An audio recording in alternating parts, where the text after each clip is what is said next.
Is your magic meter running low? Well, we've got a cure for you. Welcome to Disney Coast to Coast.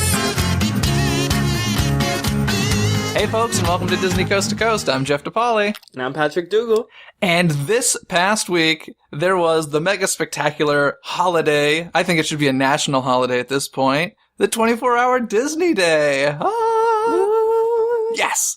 And of course, we've got tons to report from both coasts. But before we jump there, I just want to mention a couple of things. Disneyland, I don't know if you've heard this, and I don't believe they have this at Walt Disney World, but I know that they have it at Disneyland Paris, and it's great. Do you guys have back corridors to Main Street so that if there's a parade or something going on, there's an additional way for guests to exit the park?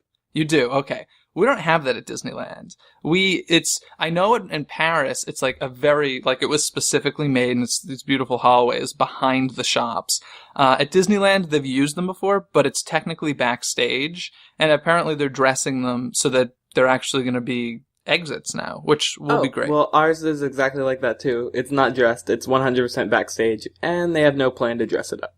So they use them, I'm assuming, just like on peak days? Yeah, just for capacity reasons. Okay. Yeah, I remember when I went to Paris, I was really impressed by these back hall corridors, because that's always been my thing. I mean, obviously when these parks were initially created, there was no intention of like parades and fire, like all the time having a busy Main Street. But obviously they've learned it gets quite busy, especially at night. So to have these additional exits that really don't interrupt the viewing of parades or whatever, I think is a great thing. So I'm happy to hear that they're doing something about that here. And yeah, it's pretty cool. And so what's going on at Walt Disney World? Well, speaking of that, I mean, as far as about the whole hub construction going on, yes, that's still an ongoing thing. So we have walls set up all around the hub, so it's kind of a mess right now.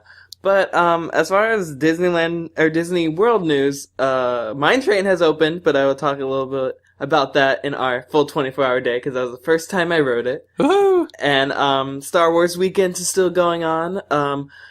Not this coming weekend, but the next weekend, we're finally getting Mark Hamill. He's coming. Luke Skywalker himself. That's pretty exciting. Yeah. But yeah, still some ongoing news, but I think we should just jump right into this 24-hour madness. Okay, yeah, I'll talk about some other things next time, because I have a feeling you have a lot to talk about, don't you? I have so much to talk about. Okay, so 24-hour day, it was, how many hours did you do? I did about 20. 20 hours. So you were there for opening, you were there for closing, you left for like 4 hours in between. Yeah. Okay. I did a lot shorter. I worked all day. So I was there from 9 p.m. till 6 a.m. So I basically just did the entire night, which was a lot of fun, but not nearly as many hours. And frankly, I don't know how you did it. Yeah, I don't know either. So talk to me about it. What happened? Okay, so one of the first things I want to talk about is the idea of, it was the Rock Your Disney Side event, Heroes and Villains. They encouraged people to dress up to this event. Which was disappointing on the West Coast. Was it? Not a ton of people dressed up. I would say about at least 50 or 60% people dressed up over here. Yeah, not nearly as many here. I didn't see a lot during the day, but definitely at the night portion, there was a good amount of people who dressed up. But, okay. It was very weird in the sense of, I figured it'd be obviously like a Halloween party in terms of like rules and stuff, which it kind of turned out to be, but I actually got in trouble a lot at the event due to our costumes were so good. Oh, because you started taking pictures with Well, people? no, we didn't take pictures. That was the problem. Me and my friend, we know not Well, to, why don't you tell people what you went as first? Okay, we went as, my friend was Anna and I was Christoph. And we were, honestly, at some points we were chased around the park for pictures.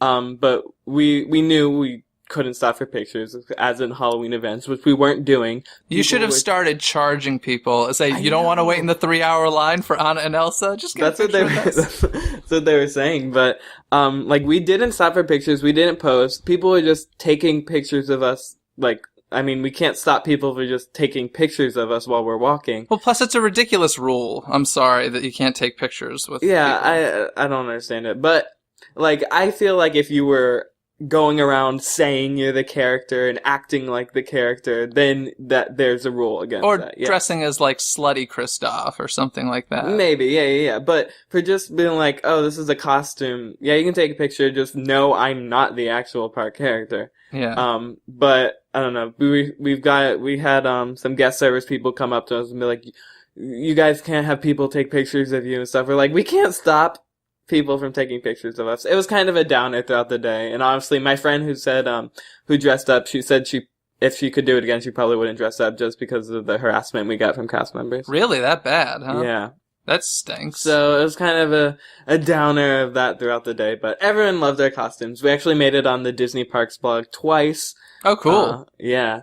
So that was a lot of fun. We got free frozen cupcakes out of it. Of course, they can take pictures of you. Yeah. They're like, oh, your costumes are great. We want to use you for the blog, but don't let anyone else take pictures of you. Ridiculous. I was dressed as a newsie, so I guess I was a hero, right? You and I were heroes. Yeah. And like I said, the costume thing here on the West Coast was not as extravagant as it sounds like it was at Walt Disney World. I mean, ours wasn't like amazing either. But I'm just saying, even percentage-wise, of people that dressed up, I'd say it was very few. So luckily I was in a costume that was comfortable. I always consider that when it comes to these costume things. Not that I do a lot of cosplay, but when I do, I'm like, I need to be comfortable. And I didn't consider that at all. No, I know, because you must have been super hot. Like, that's why we left midday, just because of heat. Wow. Crazy. But, however, another one of the things I thought was really funny it had nothing to do with the 24-hour day, but as I was dressed as Kristoff, I decided to buy a Sven doll, because they're always out. Yeah. It was never crazy. They had fully stocked ones in the morning, like shelves fully stocked. These things were gone by 11. Completely sold out. People were grabbing Sven dolls out of these, cast members' hands. Did you buy the limit of 5? No, I only bought one. Oh, you missed an opportunity there. No, but it's crazy. These things are flying off shelves. It's intense. Did you hear that Josh Gad was here? Yeah. He was here for the opening of 24-Hour Day. The voice of Olaf. It's kind of cool. We just got a welcome train. That's cool. Yeah. I'm sorry. I think I interrupted you. What were you going to say? I was going to say, but after that, I went on Snow White 7 Dwarfs Mine Train. Yay! Now, this was one of I believe our very first episode. This is one of the things you were looking most forward to in 2014. Yes. So let's hear it. Let's talk about it. I gave the full report last week on the presentation in Imagineering. All right. Let's go. Let's start from the line, okay? So oh, God. We get to the line. They have it marked at 120 minutes. Okay, 2 hours. And the line is outside of the queue. You couldn't get a fast pass? No fast passes, because it was like soft opening, kind of. Okay. Oh, that's right. So we're like, whatever, let's do it. It's open. This was my last day because my pass was expiring, so I had to do it.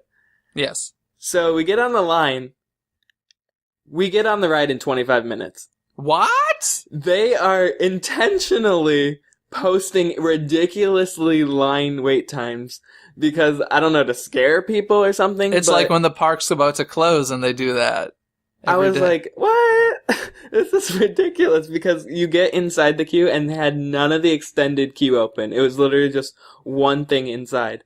Wow. But it kind of made people happy, I guess, because they thought they were waiting on its 2 hour and it turned out to be 25, 30 minutes. Wow. I had an opposite type experience here, but we'll talk about that later. Yeah. That's funny. But, so we get in the line, we finally make it to the interactive queue parts of the line, which are obviously a big thing here in Walt Disney World now. Hey, you said Walt! Yeah.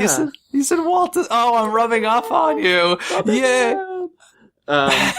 So they have these little, almost like giant touch screens with like gems that you can collect, and then they have this water interactive thing where you can put your hand under and motion sensitive colored water comes out. How cool.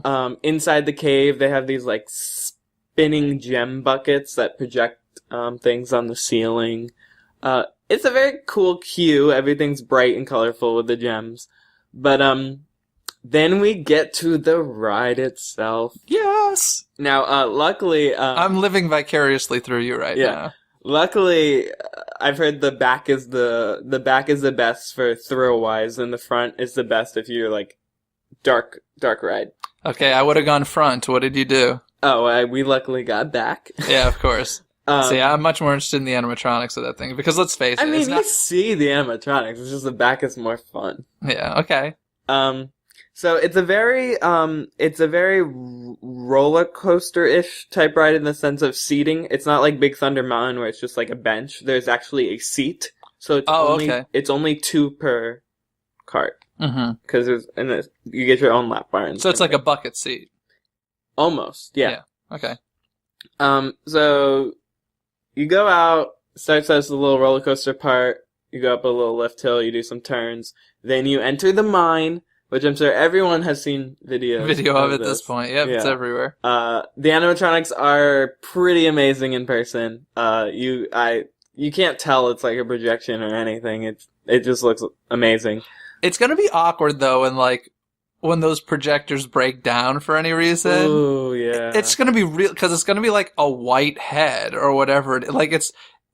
It's gonna be very awkward when some of them don't work. We'll see what happens. Let's hope that doesn't happen. So it's a little cute mine scene, and then you go up, you do some more roller coaster stuff, do some spin, turns, whatever. And then you get to the end, and you have Snow White's cottage, and she's dancing in the windows, and you go forward, and the witch is at the end. Yeah, I saw the full witch audio animatronic, and it's like, no, she's obviously not projector at all. In fact, I don't think any of the dwarfs... none of the end scene ones are projected. They're traditional animatronic. They're traditional animatronic. Because the problem, although this projection technology is super cool, lighting is a major issue when it comes to this. And that cottage, I believe, is outdoors, correct? Yes. Yeah, so that's like the one drawback that with these things is you need to be in a dark space because it's a projector. So yep. But how was the swinging bucket thing? The swinging was cool. You do feel it on most of the big turns and stuff, but it's not overly swinging. It's just like a slight swing. Okay, so it is truly like it's a ride for families. Yes, I would say I still don't think it's as intense as Big Thunder. I don't. Yeah, under Big Thunder. I wouldn't say that that's necessarily a kid's ride, Big Thunder. I mean, it can be, but I'm saying like if the whole family wants to go on, grandma, mother, grandchildren, whatever, they can all do it. It's still pretty intense, but is it? Okay, it's a roller coaster. So. Yeah. Okay. So overall, like it's a new ride. It's interesting. I probably wouldn't ride it every time I was there. My biggest problem is it is real short. Yeah, I thought that watching the video. Real short. I think the whole ride maybe 3 minutes. Yes, that's too bad. It's a beautiful centerpiece for New Fantasyland, for sure. Yeah, New Fantasyland's finally done.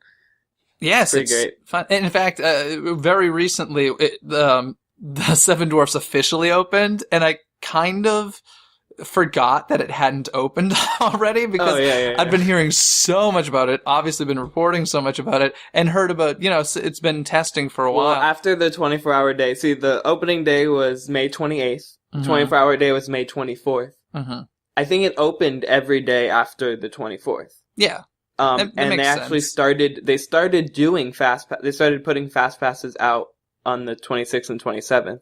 Okay. So it technically opened the 24th. Yeah, I don't know. It was weird. Well, anyway, that's very exciting. I'm glad you got to do that. I'm happy for you. Yeah, and I was done with that by 8 a.m. Nice. You spoke of the wait time being so much shorter than it said, and it reminded me of something here at our 24-hour day. We had villain meet and greet. In fact, you had this as well. I think you texted me a picture, and I believe yours said like 3-hour wait time. 300 minutes. 300 minutes. Okay, so that comes to close to 5 hours. Holy moly. Yeah. That's insane. Ours was about 3 hours to meet the villains. I'm not 100% sure who's in there. I think it was like the Queen, and who wasn't out? I don't think, or maybe she was. I don't know. Maleficent, I didn't really see, but she was probably there. We had, that one was they took Princess Fairy to Hall, and they halved it, because there's 2 separate rooms. They had Anna and Elsa and Rapunzel and Flynn meeting in one area, and then they had Maleficent and Snow Queen meeting in another, and they both were at 300 minutes. That's insane. Like, who waits for that? Yeah. Or, hey, you know what? Maybe if you had gotten in line, it would have been like a 15-minute wait. Maybe they were just trying to discourage you. That's true. But there was like pop-up villain sets throughout the entire Magic Kingdom. One of them I waited for was, we don't have a lot of Hercules characters that do meet and greet over here, and Hercules is kind of my favorite movie. So they had Hades and Meg and Pain and Panic doing. Wow. Yeah, that's doing very cool. Sets. And their first set time was at 2:15. And my friends got in line at 11:30, 12. Oh my god. Uh-huh. And then did you just cut the line and join them later? Is that what happened? Yes. You sure? But I came in at like 12:45, 1, so I still waited a good amount. However, their sets were going from like 2 to 5:30 up until like close. Mm-hmm. The line was closed before the first set came out. Oh my god. That's how many people. They did their sets over behind Snow White Mine Train, in between Storybook and New Fantasyland, and the line wrapped all the way around Storybook Circus. You guys are crazy for your meet and greets. Yeah.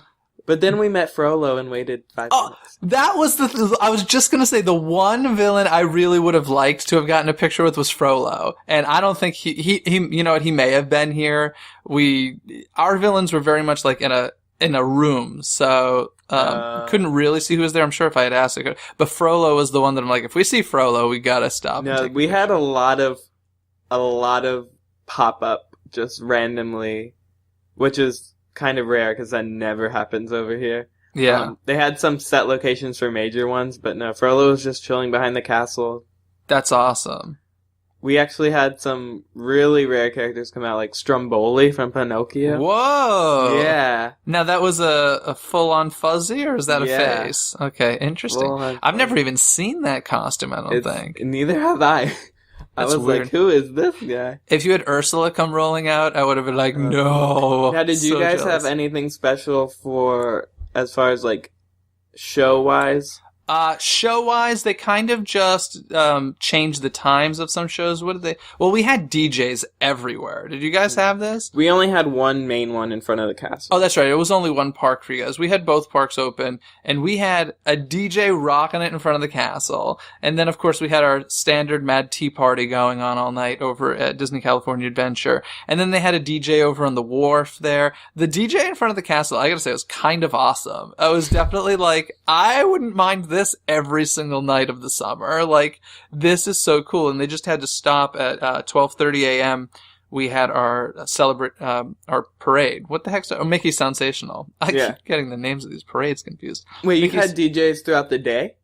I got there at 9 p.m. So Okay. Oh, yeah, was there a later Sensational? Yeah, 12:30 a.m. Oh, wow. Yeah, so that was cool. And I saw World of Color at 3 a.m. That's fun. Yeah, there were definitely moments it was so funny because I got there and I was fine, full of energy. It got to a point I was getting sleepy, and then of course I'd like just get a burst of energy. So it was back and forth kind of all night. But it was cool because like I was there when the sun rose, and it was kind of crazy because we were in line for Mr. Toad's Wild Ride, and we go in, and you know, it wasn't a very long wait, although Peter Pan at 5 a.m. still had like an hour-long wait. It was crazy. I was like, I said to my friend, I'm like, let's just go do all the Fantasyland rides. They'll probably have no wait at this hour. Yeah, no, that's not true. But Mr. Toad had like a 10-minute wait. So we go in. By the time we came out, like the sun came up in those 10 minutes. It was crazy. It's kind of awesome. Actually, Snow White and the Seven Dwarfs Mine Train was the only ride I did the whole time I was there. What else did you do? Well, tell me about yeah. Honestly, we just did meet and greets because we had really cool costumes on and we just wanted to take pictures. Okay. How did all your fast passes work out? Great. Okay, cool. Good. Cool. So yeah, we had a couple different shows and things. Obviously, we had the DJ. Throughout the day, we normally have our Move It, Shake It, Celebrate It dance party. Which I love. It's like 3 times a day, but this time, instead of the normal characters they have come out of the presents, we had 2 different versions, a heroes and villains one. They weren't spectacular, I mean, there's just different characters on the presents, but the heroes one had Hercules, and he's never Hercules. out. We had a full Hercules parade here at Disneyland. Have you ever seen it? No. You need to YouTube it. It was after the Lion King parade. This was years ago. They had a full-on Hercules parade. Yeah, well, he never comes out, and the villains one wasn't too spectacular. They didn't have anyone who was like super rare. Which villains were there? There was like Corella and Dr. Facilier, Captain Hook, Snow Queen. So no Ursula. No Excuse me. Ursula. Bummer. Sorry. I love for those West Coasters who don't know what's your show called again? Move it, shake it, celebrate it. It was like our last parade, which was I don't even know what it was called. I call it the Hey Huzzah Parade, because hey, come on and join. Oh my god, I love that song so much. And then I found out it was like a Hannah Montana song, and I wanted to gouge my eyes out when I heard that. Yeah. I just know it from the parade. But the greatest thing happened at night when we had our villains pre-parade in front of both showings of the Main Street Electrical Parade. How was it? What parade was that? The Main Street Electrical. The Main Street Electrical Parade. Ladies and gentlemen, boys and girls, the Main Street Electrical Parade. Right? Ding, ding, ding, ding. Anyway, your version of that song is 100% incorrect. It's so funny. Why? Because it goes dung dung dung dung dung dung dung. That's what I did. No, you go like ding ding a ding ding. I just did it an octave higher. So funny. Okay, so I literally waited like an hour to grab a spot just to watch this pre-parade and then leave to not watch the Main Street Electrical Parade. Was it lit up like the electrical parade, or like how? Or no, it wasn't. Okay. They actually used two of the floats from our Boo to You parade for Halloween. Oh, okay, cool. From like the villain section, but they had full on choreography and everyone was out. Was Frollo in it? Frollo was in it. They had Oogie Boogie was in it. Oh wow! Yeah, they had all the people who kind of did the meet and greets later, except Oogie Boogie did not do meet and greets later. But Hades was in it. Meg was in it. I don't know if she was considered a villain, but we'll just go with it. Sure. But yeah, it was. If you haven't, you need to just like YouTube it because it was literally like two floats, but it was like they had this like techno version of "It's Good to Be Bad" going on, and what's "It's Good to Be Bad"? Oh, it's a song we use for our Halloween parade. Oh, okay. Cool. But it was kind of amazing. Yeah, I wish we had more stuff like that. That would have been cool. Trying to think what else was going on here. We had the DJs. I told you about the villain wait times. Oh, I do need to report. So remember I had initially said, I was worried about the park hitting capacity during the day because it has in the past and it was quite crowded. And so I had mentioned how perhaps there was this loophole of making the dinner reservation now that they charge if you don't show up. So I made my dinner reservation at the Carnation Cafe, and quite good actually. It was my first time eating there. Good stuff. But I'd done this specifically for if it hit capacity. It did not hit capacity, so it was not a problem. But while I was there, I asked numerous cast members. I went to City Hall, I asked my waiter and all that stuff. And I was like, look, I made this reservation. What would have happened if I got here and it had hit capacity? Would they have let me in? And they're like, no, they would not have. And I'm like, so you're telling me you would have charged me the $25 or whatever it is that you charge if somebody doesn't show up for the reservation since you have my credit card? And they're like, no, they would have advised you at the gate to call dining plan and they wouldn't have charged you, but they also would not have let you in. So, just reporting that this loophole apparently will not work. So luckily for me, it didn't hit capacity, although I had to park over at the Anaheim Convention Center, which is where the D23 Expo is, which is across the street from Disneyland. They redirected us there for the parking, and then they shuttled us over to Disneyland, which was actually, it was probably faster than parking at Mickey and Friends and shuttling. I thought it was funny, like midday when we left, our parking lot is separated into heroes and villains, coincidentally. And they filled all the heroes up first throughout the day, that they actually started parking people in the grass in the heroes lot. Oh my God. I was like, wow, this is crazy. But they didn't even open the villains one. I think they were just preparing. Yeah, I Because definitely... when we came back, we parked right in the front of the villains, and I don't think that even filled up. Yeah, I definitely feel like it wasn't as crazy as expected. Having said that, it was busy all night long. I did do, I'll mention this quickly. I did do Indiana Jones because it's been closed for refurbishment for quite some time. And I am very happy to report I got through it with no problems. Everything worked. The Boulder Room worked. And the coolest thing, the Mara Room has new special effects. The first room that you enter is... Yeah, that's happened for a while now. Well, I think with this past... okay, the newer effects? Yeah, it's like all projection and stuff now, which I hadn't seen before. Oh, yeah, that supposedly happened like a year ago. No, I've definitely ridden it within a year. Or maybe it was just the room. Well, you know how there are 3 different rooms? Yeah. Maybe I got a room that I don't normally get. I don't know. But there was some stuff that I hadn't seen, and I was like, this is pretty cool. I dug it. It was awesome. So Indiana Jones is working wholeheartedly. So, yeah.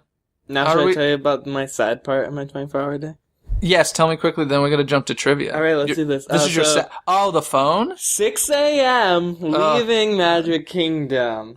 Of course, after being there 20 hours, you're kind of tired. A little bit over it at that point. Yeah. I know. My friend kind of got a little bit by the morning. That's funny. So I jump on the monorail, and this lady goes to move. I have my phone in my hand. This lady goes to, adjust her leg, kicks the phone out of my hand. It runs backwards, teeters on the edge, and then falls under the monorail tracks. Ugh. Where were you picking up the monorail? At the Magic Kingdom? At the Magic Kingdom Express side. So that is... so that's after the gate. So there's nothing to walk down to and pick it up. No, it's nothing at all. Ugh. So, I obviously tell them what happened. It sounded like the guy sounded like this happened, often, that stuff just falls under there. But, this is almost a week ago at this point. Yeah, and still have heard nothing. Ugh. What are you gonna do? I guess I'm gonna have to buy a new phone. You didn't have the insurance, huh? No, it ate it. My monorail ate everything. Oh, no. I'm sorry. It's kind of...